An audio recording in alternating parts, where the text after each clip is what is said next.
Bismillahirrahmanirrahim. Assalamualaikum warahmatullahi wabarakatuh. Perkenalkan, nama saya Hayria P. SPDI dari UPT SD Negeri 175 Pincek Putih. Baiklah, hari ini saya akan membawakan materi pendidikan agama Islam dan budi pekerti kelas 5 dengan tema mengenal nama-nama Allah Subhanahu wa taala. Sebelum memulai pelajaran, kita berdoa terlebih dahulu. Bismillahirrahmanirrahim. Rabbi zidni ilman warzuqni fahman waj'alni minas sholihin. Yang artinya, ya Allah, tambahkanlah aku ilmu dan berilah aku karunia agar dapat memahaminya, dan jadikanlah aku masuk ke dalam golongan orang-orang yang soleh. Baiklah, kita melangkah di tema tentang mengenal nama Allah Subhanahu wa taala melalui Asmaul Husna. Sudah menjadi kebiasaan apabila kita ingin mengenal sesuatu, misalnya mengenal orang, hewan, tumbuhan, dan benda alam lainnya, yang pertama ditanyakan adalah namanya.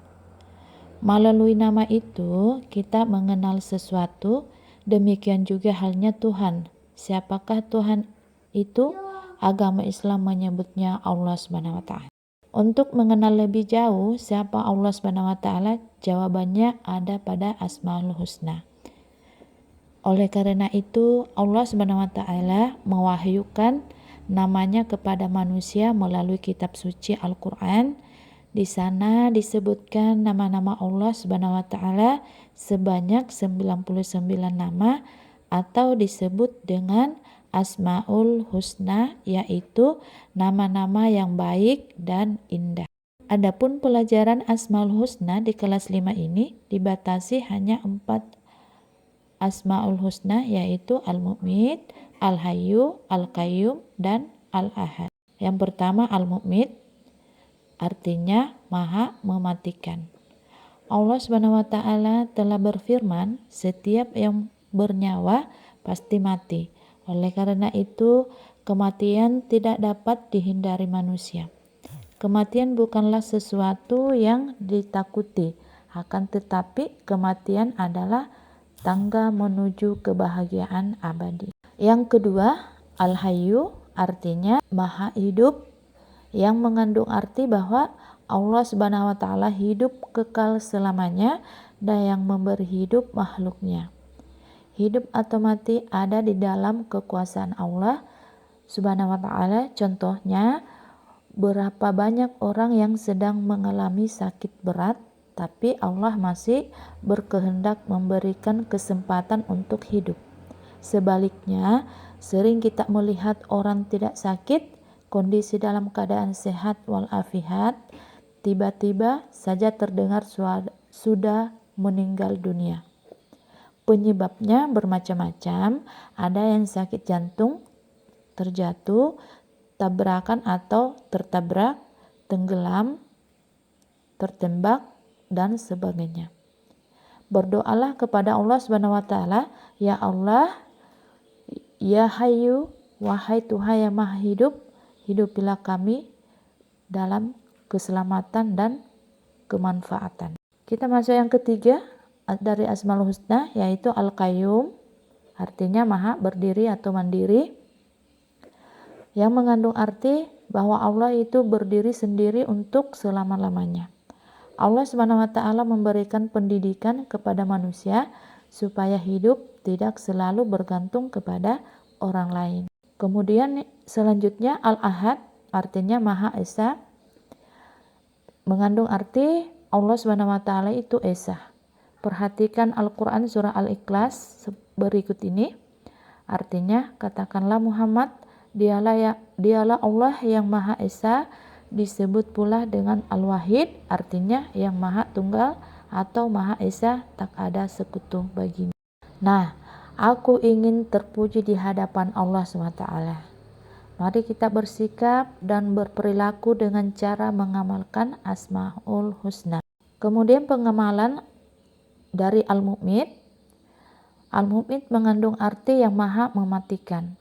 Allah Subhanahu wa taala telah berfirman, setiap yang bernyawa pasti mati. Manusia, hewan dan tumbuhan akan mati. Kematian bukanlah sesuatu yang ditakuti. Akan tetapi kematian adalah tetangga menuju kebahagiaan abadi. Bila kita ingin bahagia, maka kita ikuti perintah Allah dan Rasul-Nya dengan cara rajin sholat, kemudian rajin mengaji, patuh dan hormat kepada orang tua. Nah, kita melangkah tentang pengalaman al-mu'min. Kemudian jauhi yang dilarang oleh Allah SWT dan Rasul-Nya, seperti mencuri, berkelahi, menyakiti orang lain. Kemudian pengalaman al-hayyu. Al-hayyu atau maha hidup mengandung arti bahwa yang memberi hidup, nyawa, dan rezeki adalah Allah SWT. Oleh karena itu, hidup atau mati ada di dalam kekuasaan Allah SWT. Bagaimana sikap dan perilaku kita dalam hidup atau kehidupan? Nah, coba diperhatikan, ada gambar di sini. Yang pertama mencari rezeki, kemudian yang gambar kedua memelihara kebersihan agar sehat, dan gambar yang ketiga itu menunjukkan bersedekah. Kemudian pengalaman al-qayyum. Al-qayyum atau maha berdiri atau mandiri mengandung arti Allah Subhanahu wa taala itu berdiri sendiri untuk selama-lamanya. Allah Subhanahu wa taala memberikan pendidikan kepada manusia supaya hidup tidak selalu bergantung kepada orang lain. Nah, kita lihat di gambar berikut, seperti membersihkan tempat tidur, kemudian menyiapkan peralatan sekolah, kemudian berpakaian sendiri. Kita lanjut di pengalaman al-ahad. Al-ahad artinya Maha Esa, mengandung arti Allah Subhanahu wa taala itu Esa, yang Maha Tunggal atau Esa, yang tetap menyendiri dan tak ada sekutu baginya. Allah Subhanahu wa taala mandiri, tidak membutuhkan yang lainnya. Sifat ini memberi pelajaran kepada kita agar selalu mandiri, tidak selalu bergantung kepada orang lain. Coba di sini diperhatikan ada 3 gambar yang menyangkut tentang mandiri, seperti makan, kemudian mandi, dan mengerjakan PR. Demikian materi yang saya bawakan hari ini. Kurang dan lebihnya mohon dimaafkan. Semoga apa yang saya bawakan hari ini dapat bermanfaat bagi kita semua. Wabillahi taufiq wal hidayah. Assalamualaikum warahmatullahi wabarakatuh.